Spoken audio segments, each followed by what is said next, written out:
bir oy davomida ishlatgan hamma narsalarimga chestnoy otsin. Nollardan boshlaymiz. Menda Key Secret, Silimax va Sunbyme. Bu ikkalasida 0,1% retinol bor, a bunda bo'lsa 4%. Buni ishlatayotganda men ko'zimni kuydirib qo'ydim, shuning uchun ehtiyot bo'linglar. Endi birinchi marta ishlatayotgan bo'lsanglar, liba Silimax, liba Sunbyme dan boshlasanglar bo'ladi. Tirtir tonalkasi и Estelator. Ikkalasi ham zo'r, gap yo'q.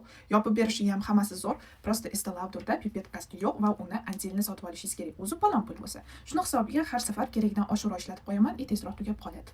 Genabella и Tokobo Гигиеничка. Genabellada pedarim bor, shuni hisobiga kechqurun sursanglar, ertalabki уже labinglar idealniy gloss bo'ladi.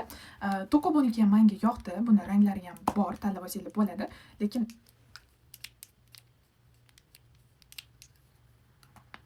qimmat brend-ku, shunisiga tushunmadim. Hali bir oy bo'lmadi ishlatganimga, уже nomi joyidan chiqmayapti.